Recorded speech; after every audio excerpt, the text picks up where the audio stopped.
नमस्कार दोस्तों, इस वीडियो में हम लोग बात करने वाले हैं एसबीआई कार लोन के बारे में। अगर आप भी एक ऐसे व्यक्ति हैं जो कि एक नई कार खरीदने के लिए एसबीआई से कार लोन लेने के बारे में सोच रहे हैं, तो ये वीडियो आपके लिए बहुत इंपॉर्टेंट होने वाली है। इस वीडियो में हम एसबीआई के कार लोन के सारे फीचर्स डिस्कस करने के साथ साथ इस पर लगने वाले सारे खर्चे और कार लोन का A to Z पूरा प्रोसेस जो है वो डिटेल में समझने वाले हैं। ये वीडियो आपके कार लोन के लिए एक वन स्टॉप सोल्यूशन है। इस वीडियो का अंत आते आते कार लोन के बारे में आपका कोई भी कंफ्यूजन नहीं रहने वाला है। तो देर ना करते हुए डिटेल में समझते हैं एसबीआई कार लोन को। चलिए शुरू करते हैं। एसबीआई से अगर कार लोन लेने के बारे में सोच रहे हैं तो सबसे पहले यह जानना जरूरी है कि एसबीआई किस तरह की कार के लिए आपको लोन दे सकता है। आप कोई भी पैसेंजर कार के लिए लोन लेना चाहते हैं, कोई मल्टी यूटिलिटी व्हीकल हो गया या कोई एसयूवी हो गया, तीनों तरह की कार्स जो हैं इनके लिए एसबीआई जो है आपको लोन ऑफर करता है। इसके अलावा अगर आप एक इलेक्ट्रिक कार लेने के बारे में सोच रहे हैं तो उस केस में भी बैंक जो है आपको एक दूसरे प्रोडक्ट में कार लोन ऑफर करता है जिसका नाम है एसबीआई ग्रीन कार लोन। सबसे पहले तो ये जानना जरूरी है कि एसबीआई से कार लोन जो है वो कौन कौन ले सकता है। अगर आप एक एम्प्लॉई हैं, चाहे आप सेंट्रल गवर्नमेंट के एम्प्लॉई हैं या स्टेट गवर्नमेंट के एम्प्लॉई हैं, किसी पीएसयू के एम्प्लॉई हैं, कोई डिफेंस के एम्प्लॉई हैं या किसी कॉर्पोरेट में भी काम कर रहे हैं, तो उस केस में आप इस लोन के लिए एलिजिबल हैं। इसके अलावा बहुत सारे प्रोफेशंस ऐसे होते हैं जहां पर लोग सेल्फ एम्प्लॉयड होते हैं, जैसे कि डॉक्टर्स हो गए, सीए हो गए, इस तरह के और बहुत सारे प्रोफेशंस होते हैं जहां पर एक व्यक्ति सेल्फ एम्प्लॉयड कहलाता है। एक सेल्फ एम्प्लॉयड व्यक्ति के साथ साथ जो बिजनेसमैन है वो भी इस लोन के लिए एलिजिबल होता है। इन दोनों कैटेगरीज के अलावा कोई व्यक्ति अगर एग्रीकल्चर या अलाइड एक्टिविटीज में भी काम कर रहा है तो वो भी इस लोन के लिए एलिजिबल है। अगर आप एक एम्प्लॉई हैं तो किन किन कैटेगरीज में आपको लोन दिया जा सकता है। आपको एक रेगुलर एम्प्लॉय होना जरूरी है, सेंट्रल गवर्नमेंट का, स्टेट गवर्नमेंट का या फिर किसी पब्लिक सेक्टर एंटरप्राइज का। इसके अलावा defence salary package, paramilitary salary package, Indian coast guard salary package जो है वो भी इस लोन के लिए एलिजिबल है। जितनी भी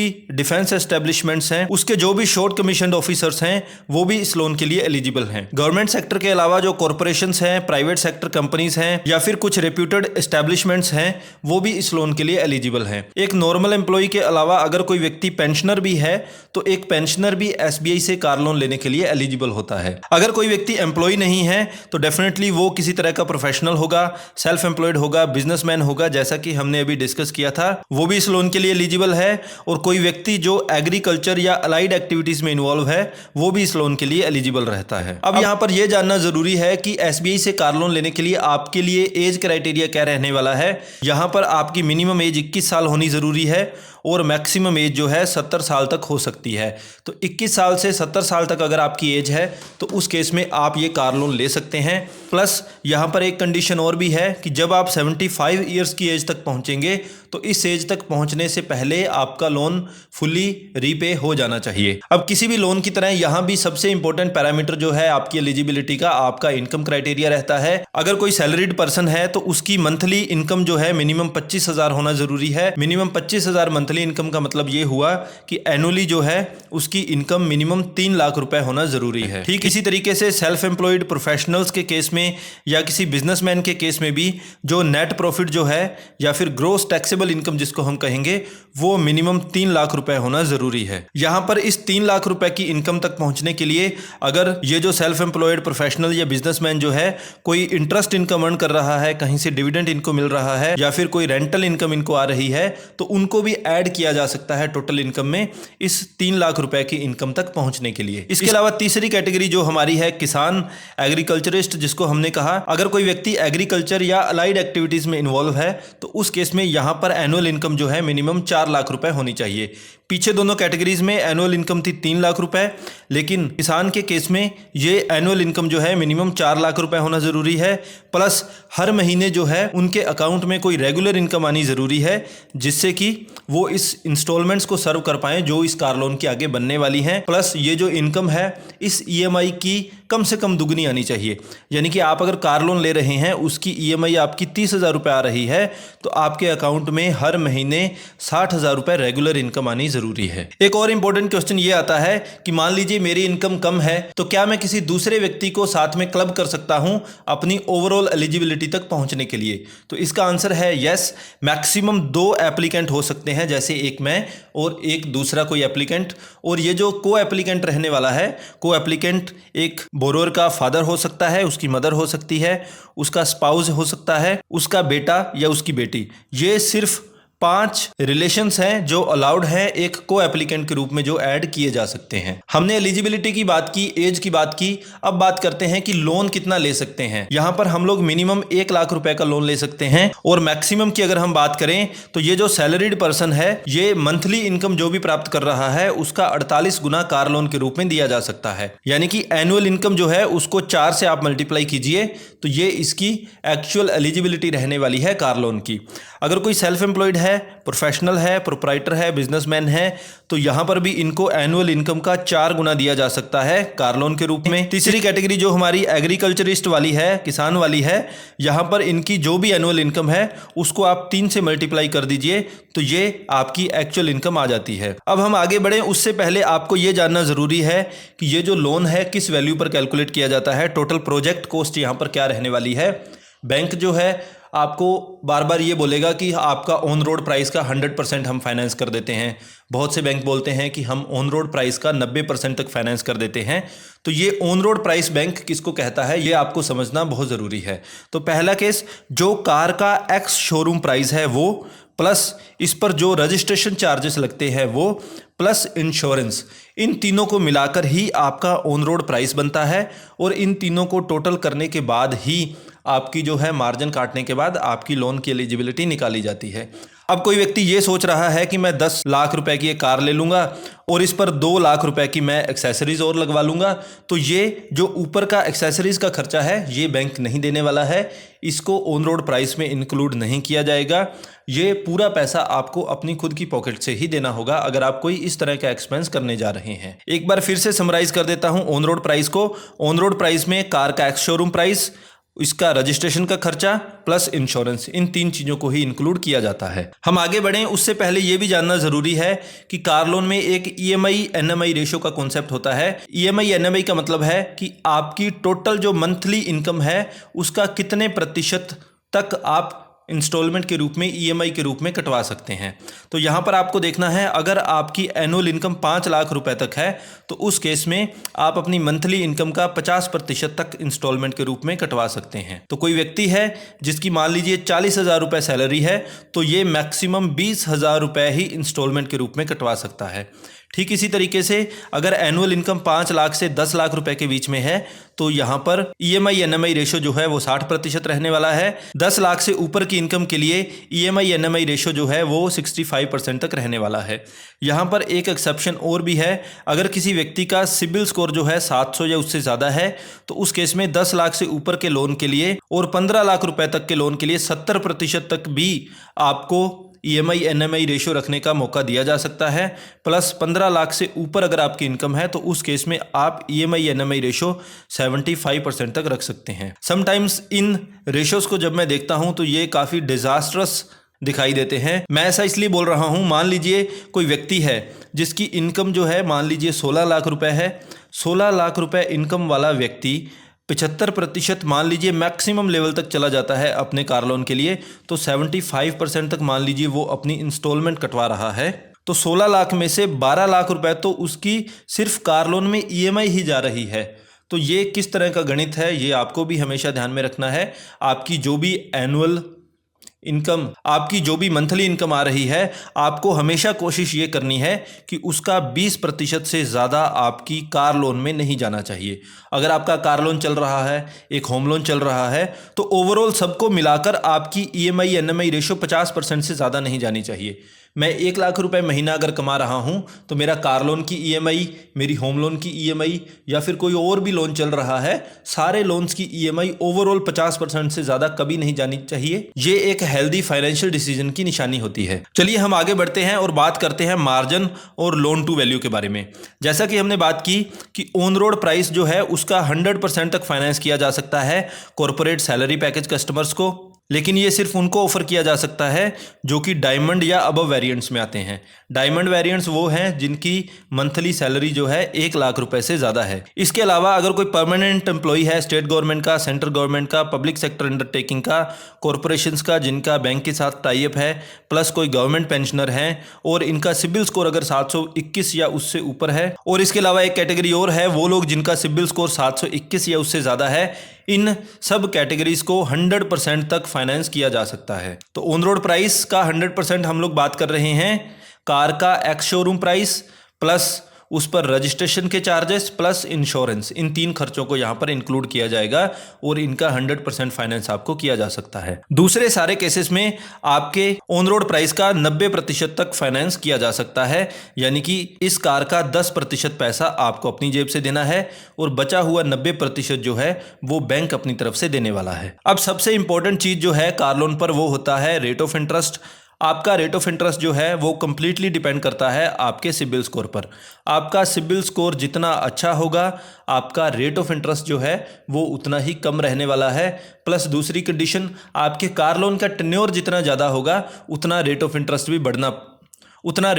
भी बढ़ता चला जाएगा। ये आपके सामने अभी के लिए जून 2025 में जिस समय हम लोग ये वीडियो रिकॉर्ड कर रहे हैं उस समय के रेट ऑफ इंटरेस्ट है।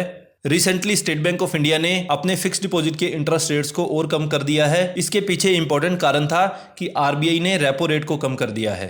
अब रेपो रेट जब भी कम होती है तो बैंक जो है फिक्स्ड डिपॉजिट के इंटरेस्ट रेट्स भी कम करते हैं प्लस लोन्स के इंटरेस्ट रेट्स भी कम करते हैं। तो बैंक ने अभी के लिए फिक्स्ड डिपॉजिट के इंटरेस्ट रेट्स को तो कम कर दिया है, लेकिन लोन के इंटरेस्ट रेट्स जो हैं अभी रिवाइज होने वाले हैं। जैसे ही इंटरेस्ट रेट रिवाइज होते हैं हम आपके लिए अपडेटेड वीडियो उसी समय ले आएंगे जब ये रिवाइज होंगे। अभी के लिए जिस समय हम ये वीडियो रिकॉर्ड कर रहे हैं उस समय आप देख लीजिए क्या रेट ऑफ इंटरेस्ट रहने वाला है। अगर आपका सिबिल स्कोर 800 या उससे ज़्यादा है तो 3 से 5 साल की ईएमआईज अगर आप बनाते हैं तो रेट ऑफ इंटरेस्ट रहेगा 9.20%। 5 साल से ज़्यादा के लिए रेट ऑफ इंटरेस्ट रहने वाला है 9.30%। 775 से 799 के बीच में अगर आपका सिबिल स्कोर है तो उस केस में 3 से 5 साल वाले टेन्योर के लिए रेट ऑफ इंटरेस्ट रहेगा 9.35% और 5 साल से बड़े टेन्योर के लिए रेट ऑफ इंटरेस्ट रहेगा 9.45%। 757 से 774 के बीच में अगर आपका सिबिल स्कोर है तो 3 से 5 साल के लिए 9.45% और 5 साल से बड़े टेन्योर के लिए रेट ऑफ इंटरेस्ट रहेगा 9.55%। 721 से 756 अगर आपका सिबिल स्कोर है तो 3 से 5 साल के लिए 9.70% और 5 साल से ज़्यादा के लिए 9.80%। 700 से लेकर 720 के बीच में अगर आपका सिबिल स्कोर है तो 3 से 5 साल वाले टेन्योर के लिए 9.95% और 5 साल से ज़्यादा के लिए आपका रेट ऑफ इंटरेस्ट रहेगा 10.05%। 650 से लेकर 699 के बीच में सिबिल स्कोर अगर आपका है तो उस केस में आपका रेट ऑफ इंटरेस्ट रहने वाला है 10.05% और 5 साल से बड़े टेन्योर के लिए आपका रेट ऑफ इंटरेस्ट रहेगा 10.15%। अगर कोई न्यू टू क्रेडिट में है, कोई ऐसा व्यक्ति जिसकी पास्ट में कोई क्रेडिट हिस्ट्री नहीं है, तो उनको भी रेट ऑफ इंटरेस्ट जो है 9.45% से लेकर 9.80% के बीच में ऑफर किया जाता है। तो यहाँ पर आप देख सकते हैं कि 3 से 5 साल वाला टेन्योर जो है यहाँ पर रेट ऑफ इंटरेस्ट कम है। सेम सिबिल स्कोर पर अगर 5 साल से बड़ा टेन्योर हम लोग देखते हैं तो वहाँ पर 10 BPS जो है 10 पैसे रेट ऑफ इंटरेस्ट ज़्यादा है। प्लस 650 से अगर आपका सिबिल स्कोर कम है तो उस केस में आप SBI से किसी भी तरीके का कार लोन नहीं ले सकते हैं। तो आपका मिनिमम सिबिल स्कोर जो है वो भी 650 होना ज़रूरी होता है। जब भी आप बैंक से किसी भी तरीके का लोन लेते हैं तो वहाँ पर आपको इस लोन को करवाने के लिए एक प्रोसेसिंग फ़ी देनी होती है। यहाँ पर इस कार लोन की अगर हम बात करें तो अगर आप 5 लाख रुपए तक का लोन लेते हैं तो प्रोसेसिंग फ़ी आपको देनी होती है 750 रुपीज़ प्लस GST। 5 लाख रुपए से लेकर 10 लाख रुपए के बीच का कोई भी लोन आप लेते हैं तो ये प्रोसेसिंग फ़ी आपकी रहती है 1250 रुपीज़ प्लस GST। इसके अलावा अगर आपकी लोन की वैल्यू 10 लाख रुपए से ज़्यादा है तो उस केस में ये प्रोसेसिंग फ़ी रहती है 1500 रुपये प्लस GST। नॉर्मल टाइम में यही प्रोसेसिंग फ़ी आपको कार लोन पर लगाई जाती है, लेकिन फेस्टिव सीजन की अगर हम बात करें, जैसे कि दिवाली के आसपास का जो टाइम है या न्यू ईयर के आसपास का जो टाइम है, इस समय में बैंक जो है बहुत सारे फेस्टिव ऑफर्स निकालता है तो उस समय आपकी प्रोसेसिंग फ़ी बिल्कुल 0 कर दी जाती है। तो अगर आपको कार लोन लेने की जल्दी नहीं है, आप फेस्टिव सीजन में एक कार लेने के बारे में सोच रहे हैं, तो आप इस एक्स्ट्रा कंसेशन का भी लाभ उस समय उठा सकते हैं। अब बात करते हैं कि एक बार हमने इस लोन को ले लिया तो इस लोन की रीपेमेंट जो है हमें किस तरीके से करनी होती है।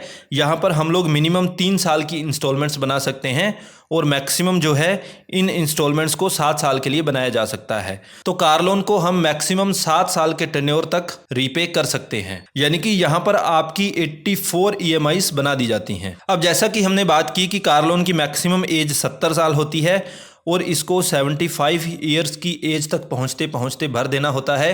तो मान लीजिए अगर किसी कार लोन में 2 बोरोअर हैं, एक व्यक्ति है और उसका एक को बोरोअर है, तो दोनों में से जिसकी भी एज हायर होगी, जिसकी भी एज ज़्यादा होगी, उसी के आधार पर यहाँ पर ईएमआईज बनाई जाती हैं। तो जो हायर एज का व्यक्ति है, मान लीजिए वो 70 साल का कोई व्यक्ति है, तो इस केस में मैक्सिमम 5 ही साल की ईएमआईज बनाई जा सकती हैं। लेकिन अगर एज जो है आपकी यहाँ पर 70 से कम है तो आप मैक्सिमम 84 ईएमआईज तक भी जा सकते हैं। डिपेंड करेगा कि 75 ईयर्स तक पहुंचते पहुंचते आपको इस लोन को पूरा भर देना है। अब बैंक के पास इस लोन के अगेंस्ट क्या सिक्योरिटी रहती है? जो आपकी कार होती है उस पर बैंक का हाइपोथिकेशन चार्ज होता है। तो बेसिकली ये जो कार है बैंक की प्रॉपर्टी होती है। अगर आप समय पर अपनी इंस्टॉलमेंट जमा नहीं करवाते हैं तो बैंक कभी भी इस व्हीकल को उठाकर ले जा सकता है। ये जो हाइपोथिकेशन चार्ज है ये आपकी कार की जो आरसी है उस पर भी आपको देखने को मिलता है, कार का इंश्योरेंस जो है उस पर भी आपको देखने को मिलता है। को बोरोअर के बारे में जैसा कि हमने बात की कि एक कार लोन में मैक्सिमम 2 एप्लीकेंट हो सकते हैं। अब एक इंपॉर्टेंट क्वेश्चन ये भी आता है कि आप इस कार लोन को कहाँ से ले सकते हैं? तो आप अपने प्लेस ऑफ रेजिडेंस जहाँ आप रहते हैं या फिर जहाँ आपकी पोस्टिंग है, जहाँ आप सर्विस कर रहे हैं, वहाँ से इस कार लोन को ले सकते हैं।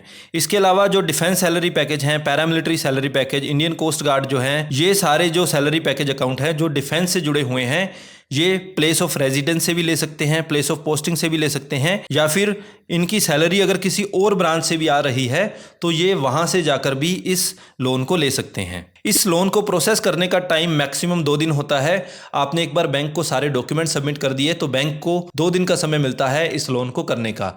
लेकिन आज के समय में कॉन्सेप्ट ये है कि जगह जगह हब ब्रांचेस बना दी गई हैं सारे बड़े सिटीज़ में, सारे बड़े सेंटर्स पर।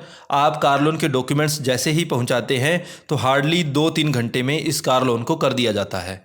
और छोटे सिटीज़, छोटे टाउन में अभी भी लगभग 2 दिन का समय लगता है इस कार लोन को प्रोसेस करने के लिए। एक बार ये भी जान लेते हैं कि आपको कार लोन की डिसबर्समेंट बैंक किस तरीके से करने वाला है।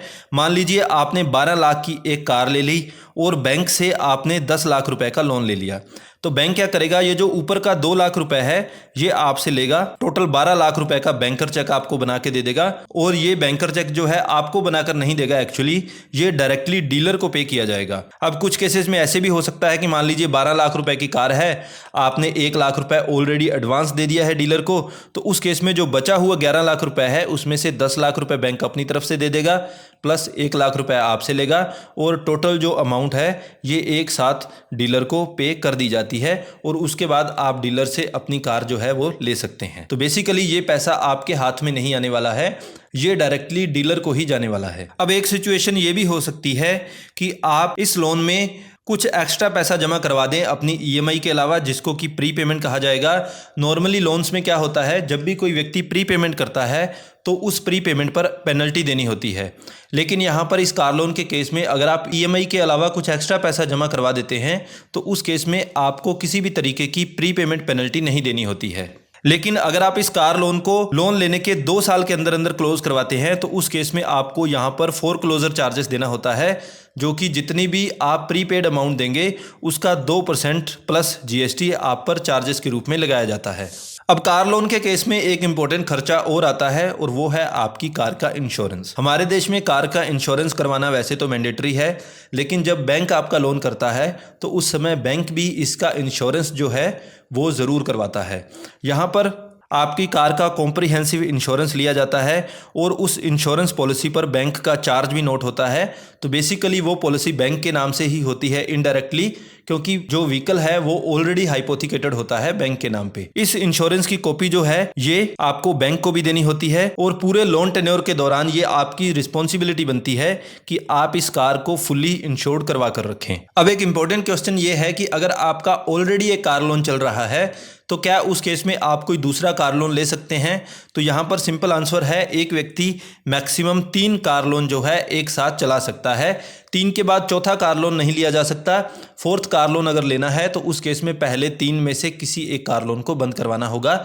एक टाइम में मैक्सिमम 3 कार लोन्स जो हैं वो चलाए जा सकते हैं। कुछ कंडीशंस ऐसी भी हो सकती हैं, कुछ अनफॉर्चुनेट सिचुएशन में आप अपनी इंस्टॉलमेंट समय पर नहीं जमा करवाते, कुछ अनफॉर्चुनेट सिचुएशंस में आप अपनी इंस्टॉलमेंट अगर समय पर जमा नहीं करवा पाते हैं, तो उस केस में अगर आपकी इरेगुलरिटी जो है 1 महीने से ज्यादा के लिए रहती है, तो यहां पर जो भी इरेगुलर अमाउंट है, जो ईएमआई आपकी मिस हो गई है, उस इरेगुलर अमाउंट पर 2% पर मंथ के अकॉर्डिंग आप पर चार्जेस इंपोज किए जाते हैं। तो आपको ये कोशिश हमेशा करनी है कि आपका अकाउंट कभी भी इरेगुलर नहीं होना चाहिए, अदरवाइज उस केस में आपको हैवी पेनल्टी पे करनी पड़ सकती है। आई होप इस वीडियो के माध्यम से आपको एसबीआई के कार लोन को डिटेल में समझने में मदद मिली होगी। अगर हम लोग हमारे कंटेंट के माध्यम से कुछ यूजफुल इंफॉर्मेशन आप तक शेयर कर पा रहे हैं और हमारा कंटेंट आपको यूजफुल लगा, तो इस वीडियो को लाइक और शेयर जरूर करें and don't forget to subscribe the channel. मिलते हैं एक और इन्फॉर्मेटिव वीडियो के साथ, तब तक के लिए your bank manager signing off.